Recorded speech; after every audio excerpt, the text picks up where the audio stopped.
এই সর্বনাশ করেছে রে। এই সময় আবার মরতে এভাবে ঝড় দিচ্ছে কেন? মনে হচ্ছে তো সমস্ত কিছু লণ্ডভণ্ড করে দিয়ে চলে যাবে। না না, তাড়াতাড়ি গিয়ে একবার আমার আখের ক্ষেতটাকে দেখে আসি। বাবা রে, এই ঝড় ঝঞ্ঝায় কি আমার আখগুলো আর আস্ত থাকবে? আরে আরে, মনে হচ্ছে একটা বাচ্চা মেয়ের কান্না শুনতে পাচ্ছি। নাকি আমি কানে ভুল শুনছি? না না, একদম ঠিকই শুনছি। একটা বাচ্চা মেয়ের কান্নার শব্দ। এখানে একটা মেয়ে দাঁড়িয়ে আছে। ওই তো। আরে আরে, কে তুমি? এই অন্ধকারের মধ্যে ওখানে দাঁড়িয়ে আছো কেন গো? কি হয়েছে, কি তুমি কাঁদছো কেন? আমাকে বাঁচাও, আমাকে এখান থেকে উদ্ধার করো। আমি খুব কষ্ট পাচ্ছি এখানে। আরে তুমি চট করে আমার কাছে চলে এসো। আমার হাতে হেরিকেন আছে। তোমার কোনো ভয় নেই, তোমাকে আমি বাড়ি পৌঁছে দিয়ে চলে আসবো। ওরে বাবা, ওরে বাবা, তুই কে রে বাবা? আমাকে উদ্ধার করো, আমাকে এখান থেকে উদ্ধার করো। চলে যা, চলে যা এখান থেকে। আমার জমি থেকে চলে যা বলে দিলাম। এখান থেকে চলে যা। তুই আমাকে উদ্ধার করবি না? তবে তোকে আমি আজকে মেরে ফেলবো। কেউ তোকে বাঁচাতে পারবে না। ওরে বাবা শাঁকচুন্নি, বাঁচতে চাইলে পালাই এখান থেকে। ওরে বাবা।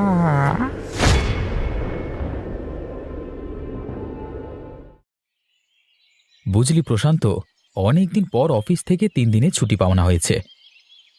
কত মিল দেখ আমাদের মধ্যে। 3 দিনের ছুটি পেয়েছি আমিও। তাহলে চল না, একটা কোথাও ঘুরতে গেলে হয় না? আমি ভাবছি আমার এক দূর সম্পর্কের পিসিমণির ছেলে, আমার দাদা মানে দিবাকর, তার বাড়ি থেকে ঘুরে আসবো। তা তোর দিবাকর দাদার বাড়ি কোথায়? দিবাকর দাদার বাড়ি একদম গ্রাম্য জায়গায়। শহর থেকে 2 দিন গিয়ে কিন্তু ভালো লাগবে। বাহ, তাহলে তো খুব ভালো। শহর হলে আমি এমনিও যেতাম না। চল চল, গিয়ে 2 দিন ঘুরে আসা যাক। সেরকম হলে ওখানে গিয়ে একটা ছোটখাটো পিকনিক করা যাবে রাত্রিবেলায়। এ তো মুখের কথাটা কেড়ে নিয়ে বললি আমাকে। গ্রামের নিস্তব্ধ রাত আমার খুব ভালো লাগে। কতদিন যে যাওয়া হয় না। বেশ আরাম করে ভরপেট খেয়ে নাক ডেকে ঘুমানো যাবে। হ্যাঁ রে, অফিসের চাপে তো ভালো করে খাওয়াই হয়ে ওঠে না। তাহলে কবে রওনা দিচ্ছি? আগামীকালই যাওয়া যাক, চল।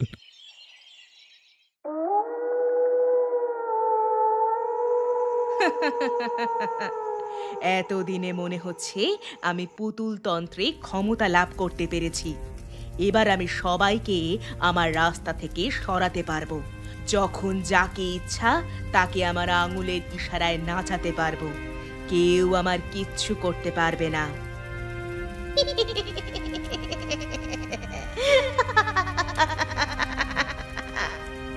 কে কে এইভাবে হাসে? কে? আমি আমি আজকে তোকে মেরে ফেলে আমার মৃত্যুর প্রতিশোধ নেব। এখন আর তুই চাইলেও আমার ক্ষতি করতে পারবি না। এখন তোরা সবাই আমার অধীনে। তবে রে শয়তানি, আমাকে শেষ করেও তোর শান্তি হয়নি? তবে দেখ।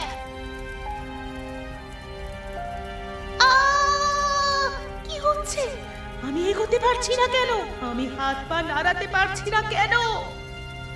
তুই কি ভেবেছিস আমাকে হত্যা করা এতই সহজ? বললাম না, তোরা আমার কিচ্ছু করতে পারবি না। ছেড়ে দে, আমাকে ছেড়ে দে। আমাকে আর কষ্ট দিস না। আমি আমি মুক্তি চাই। হ্যাঁ, তোকে মুক্তি দিয়ে আমি আফসোস করি, তাই তো? তোকে মুক্তি দিলেই তুই আমাকে হত্যা করবি আমি জানি। তুই আমার আত্মাকে ছেড়ে দে। আমার আত্মাকে বন্দি করে রাখিস না। যতদিন না আমি পুতুল তন্ত্র সম্পূর্ণভাবে নিজের আয়ত্তে করতে পারবো, ততদিন তোদের কোনো মুক্তি নেই।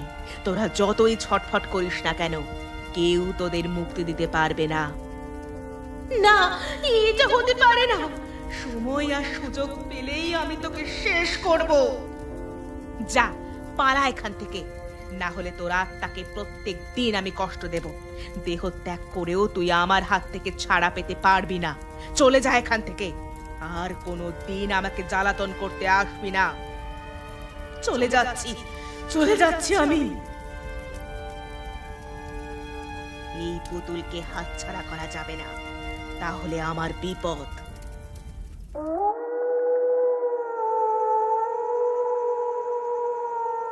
কি হলো তোমার? তুমি খাচ্ছ না কেন? খেতে ইচ্ছে করছে না গিন্নি, খুব মন খারাপ লাগছে জানো। কিসের জন্য মন খারাপ তোমার?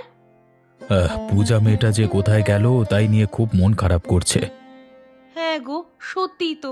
মেয়েটা বেশ আমাদের বাড়িতে আসতো, আমাদের সাথে বসে খেত, গল্প করত। কোথায় যে গেল বলো দেখি।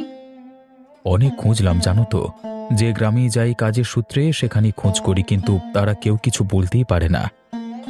হ্যাঁ গো, কেউ রাতের অন্ধকারে ওর কোনো ক্ষতি করে দেয়নি তো? কে কি ক্ষতি করবে? কারোর তো খেয়ে দেয়ে কাজ নেই যে ওই ছোট মেয়েটার ক্ষতি করবে।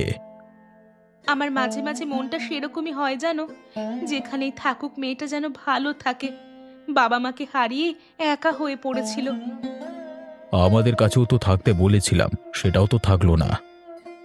নাও এবার খেয়ে নাও, এদিকে রাত হতে চললো।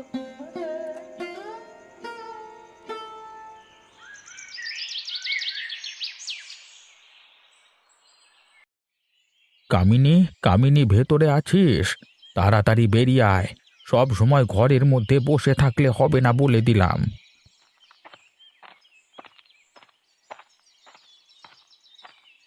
কি হলো কি তোমার? এইভাবে সকালবেলা এসে ঘরের সামনে চিৎকার করছো কেন? প্রাণ ভয়ে চিৎকার করছি রে, প্রাণ ভয়ে। তার মানে?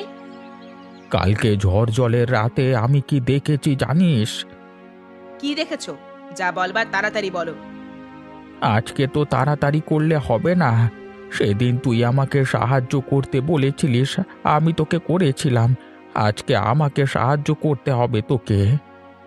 আরে কি দেখেছো সেটা তো বলো। পূজার ভূত, ওকে দেখেছি আমি। বুড়ো বয়সে তো তোমার ভীমরতি ধরেছে নাকি? পূজার ভূত তুমি কোথা থেকে দেখবে? আমার কথা বিশ্বাস কর কামিনী, শুধু দেখিনি, ওর ভূত আমার উপর আক্রমণ করেছিল। আক্রমণ করেছিল? তোমার বাড়িতে এসে আক্রমণ করেছিল নাকি? না রে, কালকে আমি আমার আখের ক্ষেতটা দেখতে গেছিলাম, সেখানেই ওর ভূত আমাকে আক্রমণ করেছিল। তা রাতের বেলা তোমাকে একা একা বেরোতে কে বলে? হয়তো কেউ ভূতের ছদ্মবেশে তোমাকে ভয় দেখিয়েছে। না না, আমাকে একটা তাবিজ দে তুই, না হলে আমি কিছুতেই এই ভয় থেকে মুক্তি পাচ্ছি না। আমি তাবিজ করতে পারি না। মিথ্যে কথা বলিস নে কামিনী, তন্ত্র মন্ত্র সব কিছুই তুই জানিস। আমাকে সাহায্য করতে গেলি তোর যত দোষ, তাই না? দেখো কাকা, তুমি এখান থেকে যাও, আমার ভালো লাগছে না তোমার সাথে কথা বলতে। তোর একদিনে সময় আসবে কামিনী, সেদিন তুই কি করিস আমি দেখব। আমাকে মৃত্যু মুখে ঠেলে দিলি, তাই না?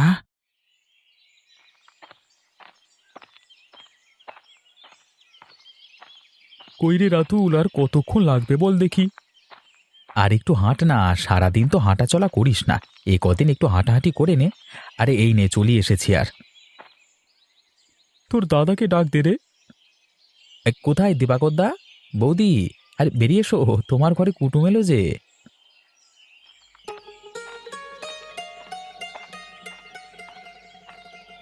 আরে রাতুল নাকি? তা কি সৌভাগ্য আমার, হঠাৎ করে একেবারে না জানিয়ে চলে এলি যে।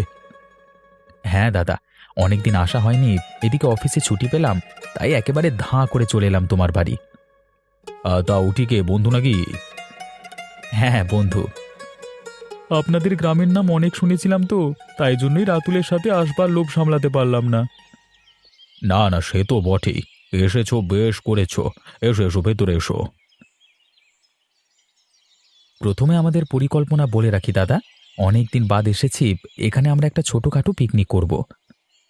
আজকেই করবি নাকি? আজকে রাতে হলে খুব ভালো হয়, কিন্তু আজকের মধ্যে কি সমস্ত কিছু ব্যবস্থা করতে পারবো?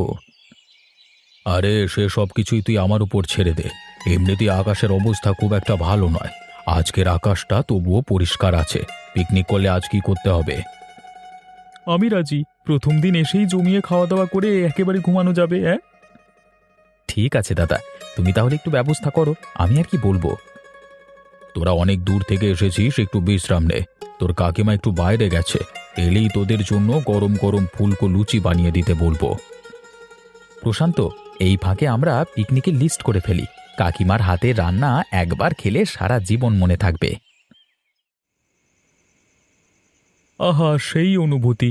চারিদিক কেমন নিস্তব্ধ অন্ধকার, কোনো জনমানবের চিহ্ন নেই চারিদিকে। তবে কাকিমার মাংস রান্নার গন্ধে শিয়াল চলে এলে আশ্চর্য হব না। হ্যাঁ, ওটা একটু আছে বই কি। আরে আরে, ওটা মনে হচ্ছে হেরিকেন নিয়ে কে একজন আসছে। ওই দেখ। এই কারা তোমরা? এই রাতের বেলায় আমার আখের খেতে কি করছো? আরে আমরা গো হরিপদ কাকা, ওরা হচ্ছে আমাদের কুটুম। আজ কি এসেছে, বলল আজকে রাতে একটা পিকনিক করবে, তাই জন্য তোমার এই অংশটাই ভালো বলে মনে হলো। না না, এখানে পিকনিক করা যাবে না, তোমরা এখান থেকে চলে যাও। কিরে, এ বুড়ো বলছি কি রাতুল? চুপচাপ শুনে যা, শুধু কোনো কথা বলবার প্রয়োজন নেই। আরে কাকা, তুমি বাধা দিচ্ছ কেন? আমরা তোমার আখের খেতে হাত দেব না, আমরা পিকনিক করে এখান থেকে চলে যাব। তোদের ভালোর জন্যই বলছি, এখান থেকে চলে যা, বাকিটা তোরা বুঝে কর। আমি চললাম। বুড়ো কি বলে গেল দাদা? কিছুই তো মাথায় ঢুকলো না। আরে ছাড় না ওর কথা, বয়স হয়েছে বলে একটু খিটখিটে হয়ে গেছে। কই গো, তোমার মাংস রান্না হলো? এইদিকে যে আমরা মাংস কষা খাবার জন্য বসে আছি।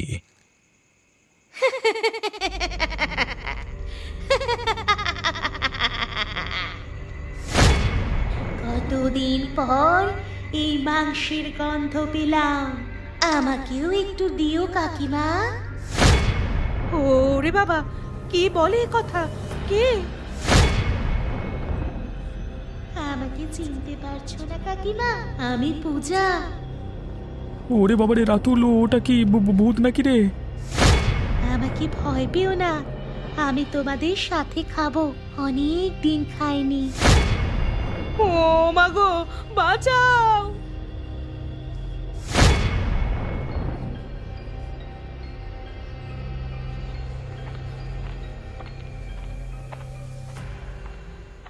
কোথায় নিয়ে চললে আমাকে দাদু? চল না, বাড়িতে একা বসে কি করবি, তার থেকে বরং আমার আখের ক্ষেতটা দেখে আসবি, চল। আচ্ছা বেশ, তাই চলো। এ কি কামিনী দিদি, তুমি এখানে বসে কি করছো? ও কিছু করেনি রে মা, ও শেয়াল তাড়াচ্ছে, দেখতে পাচ্ছিস না আগুন জ্বলছে সামনে। তুই আমার সামনে এসে বস পূজা, তোর কোনো ভয় নেই, আমি আছি। তুমি বিড়বিড় করে কি বলছো দিদি? চুপ কর, কথা বলিস না। ও শেয়াল তাড়ানোর মন্ত্র পড়ছে, দেখ না, এক্ষুনি সব শেয়ালগুলো চিৎকার করে উঠবে। পুতুল নিবি পূজা? হ্যাঁ, নেব না কেন, কই দাও দেখি। এই পুতুলটায় একবার হাতটা রাখ, তারপর আমি তোকে পুতুলটা দিয়ে দেব। লাগছে, আমার খুব লাগছে কামিনী দিদি। বেশিক্ষণ লাগবে না রে, দেখ ধীরে ধীরে সব কিছু শান্ত হয়ে যাবে।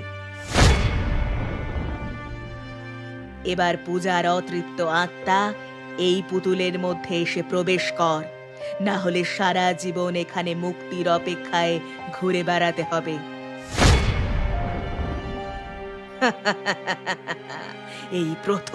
এই প্রথম আমি পুতুল তন্ত্র সাধনায় সার্থক হতে পেরেছি। দেখ, আমি তোকে ঠিক একটা ছোট মেয়ে জোগাড় করে দিতে পেরেছি তো। হ্যাঁ কাকা, তোমার জন্যই আজকে আমি তন্ত্র শিক্ষা সম্পূর্ণ করতে পারলাম। আজ থেকে আমি অনেক ক্ষমতাবান।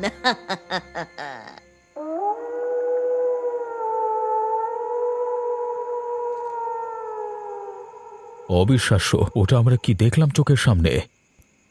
তোমরা বিশ্বাস করো, আমি স্পষ্ট দেখলাম ওটা পূজা আমার কাছে এসে মাংস চাইলো, ঠিক যেমন বাড়ির উঠোনে এসে আমাকে মাংস রান্না করতে বলতো। তার মানে ওই মেয়েটাকে তোমরা চেনো? হ্যাঁ চিনি। ওই মেয়েটা আমাদের খুব আদরের মেয়ে ছিল, কিন্তু হঠাৎ করে কোথায় যেন নিখোঁজ হয়ে যায়। যদি আমরা পূজার ভূতকে দেখে থাকি তাহলে বলতে হবে পূজা আর এই পৃথিবীতে নেই। আর কিন্তু এমন কি হলো যাতে আমার মনে হচ্ছে এর পেছনে গভীর রহস্য আছে। পূজার বাবা মা কোথায়? ওদের কাছ থেকেই সব রহস্য জানা যাবে। মেয়েটার বাবা মা অনেকদিন আগেই মারা গেছে। কালকে হরিপদ কাকা এসে আমাদের কোন বিষয়ে সাবধান করতে চাইলো? তাহলে কি হরিপদ কাকা কিছু জানতো? আমারও তাই মনে হয়। ওই বুড়োটাকে চেপে ধরলে সবকিছু বলে দেবে।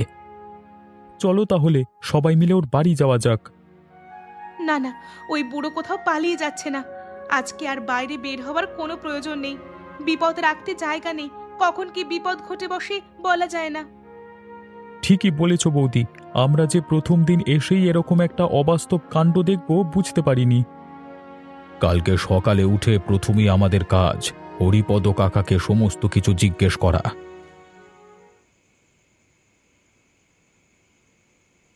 হরিপদ কাকা বাড়িতে আছো?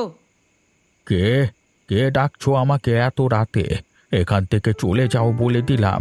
আমি কিচ্ছু করিনি, আমি কিছু জানি না। হরিপদ কাকা, আমি কামিনী। তোমার ভয়ের কিছু নেই। কি ব্যাপার? তুই এত রাতে এখানে এলি কেন?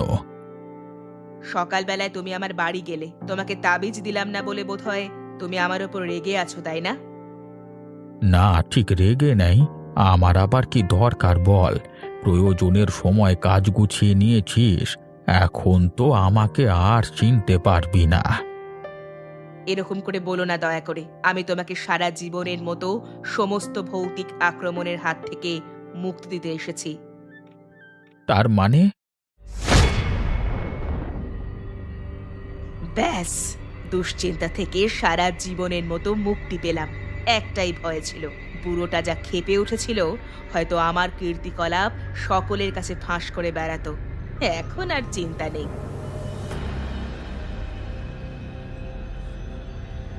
আমি একবার যাই, গিয়ে দেখে আসি বরং। না না গিন্নি, মোটেও না, মোটেও না, মোটেও যেও না। এ যেন এক নারকীয় দৃশ্য। হায় কপাল, এটা কোনোদিনও ভাবতে পারিনি যে হরিপদ কাকা শেষকালে খুন হবে। ঠিক দেখেছ খুন করা হয়েছে নাকি কোনো ভৌতিক আক্রমণ বলে মনে হলো? গলাটা কেটে মেরে ফেলা হয়েছে, তারপর জানি না কি হয়েছে। তার মানে রহস্যটা যতটা সরল ভেবেছিলাম ততটা নয়, অনেক জটিলতা আছে এর মধ্যে। তাহলে এরপর আমরা কি করব? পূজা ভূত হয়ে এ কাজ করবে আমার বিশ্বাস হয় না। হরিপদ কাকাকেও খুব ভালোবাসতো। তাহলে এই কাজ করলোটাকে? তাকেই তো খুঁজে বের করতে হবে। সে কি আর প্রমাণ রেখে খুন করবে রে? খুনি যেই হয়ে থাকুক না কেন, তার মাথায় বুদ্ধি আছে বলতে হবে। খুব শেয়ান, আমার মন বলছে পূজাকেও সে কোনো কারণে হত্যা করেছে।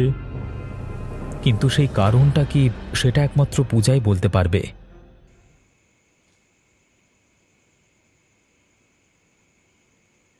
কালকে তো পিকনিক হলো না, আজকে কি খাবে বলো? আবার কিছু খাবার ইচ্ছে নেই গিন্নি। মন মেজাজ একদম ভালো নেই, কি যে হচ্ছে কিছু বুঝতে পারছি না। আমার এখন তোমাদের নিয়ে চিন্তা হচ্ছে গো, চারিদিকে যা শুরু হয়েছে। খুনি এখনো ঘুরে বেড়াচ্ছে রে রাতুল। যদি একবার হাতের কাছে পেতাম তাহলে অন্তত এবারের ভ্রমণটা আমার সার্থক হয়ে যেত, পিকনিক হলো আর না হলো। হরিপদ দাদুর মুখ বন্ধ করার জন্য তাকে মেরে ফেলা হয়েছে। এ কি পূজা, তুই এখানে? তোমরা ভয় পেও না, দাঁড়াও তো। পূজা, তুই এভাবে ঘুরে বেড়াচ্ছিস কেন? তোর কি হয়েছিল? কে তোর সর্বনাশ করেছিল? ওই কামিনী দিদি আমাকে মিথ্যে কথা বলে হরিপদ দাদু আর কামিনী দিদি দুজন মিলে। কিন্তু কেন? তোর ওপর ওদের এত আক্রোশ কেন? কামিনী দিদির তন্ত্র সাধনার জন্য একজন ছোট মেয়ের প্রয়োজন ছিল। ও কবে থেকে তন্ত্র সাধনা করছে? আমিও জানতাম না, তবে আমি তোমাদের কাছে একটা অনুরোধ নিয়ে এসেছি। কি অনুরোধ বল? ওর কাছে একটা পুতুল আছে। তোমরা আজকে রাতে যদি ওর কাছ থেকে পুতুলটা কেড়ে নিতে পারো, তাহলে আমি আজকে ওকে শেষ করে দিতে পারবো। বেশ, আমরা আজকেই যাব। যে তোমার সর্বনাশ করেছে তাকে আর বাঁচিয়ে রাখা যাবে না। একটা খুনি শয়তানি সে। পুতুলটা নিয়ে তোমরা ভেঙে ফেলবে। পুতুলটাকে দিয়ে আমাকে বশ করে রেখেছে, তাই জন্য আমি কিছুই করতে পারছি না ওর। আমরা এক্ষুনি বেরিয়ে পড়ছি। দাদা, আমাদের নিয়ে চলুন তার বাড়িতে। আমিও যাব।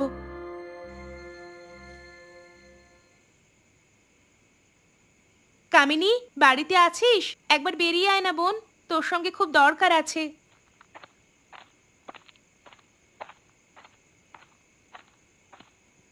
কি ব্যাপার, তোমরা এই রাতের বেলায় এতজন মিলে এখানে কি করছো?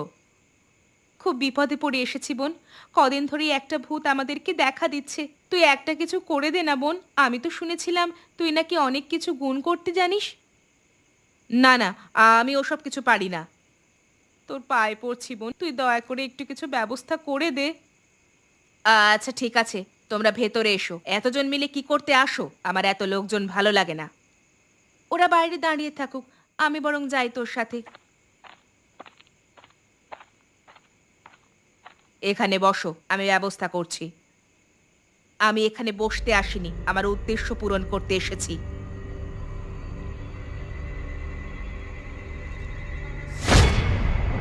এটা এটা তুমি কি করলে? তুমি না জেনে আমার এসব জিনিসে হাত দিলে কেন?